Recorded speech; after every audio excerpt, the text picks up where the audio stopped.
sita, mwezi wa sita, mwezi wa sita, mwezi wa sita, mwezi wa baraka, mwezi wa baraka, mwezi wa baraka, mwezi wa kuiendea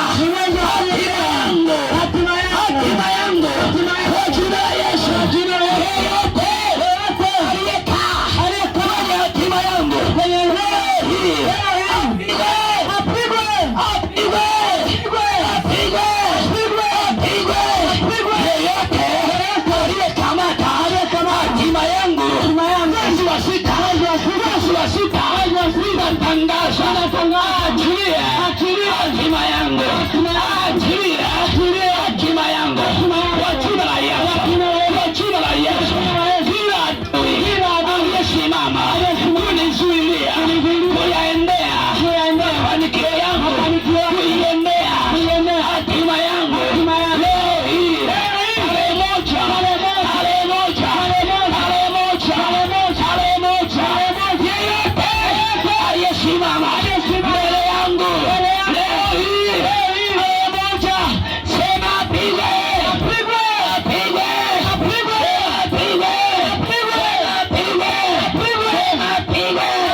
mahali uliko, anayecheza hatima yangu, anayecheza maisha yangu, apigwe.